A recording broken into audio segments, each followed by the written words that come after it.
July 12th, 2012. We're on the train headed to Moosonee. It's 11:36.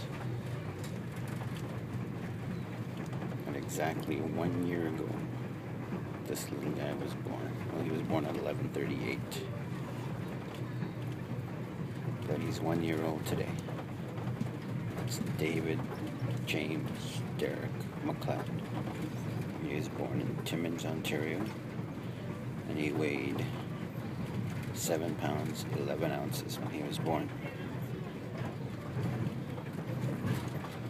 Today's his birthday. Happy birthday, my little boy. We love you so much. Where's Mama? My wife, my beautiful wife, who I love so much. She's got Joshua Carter McLeod there.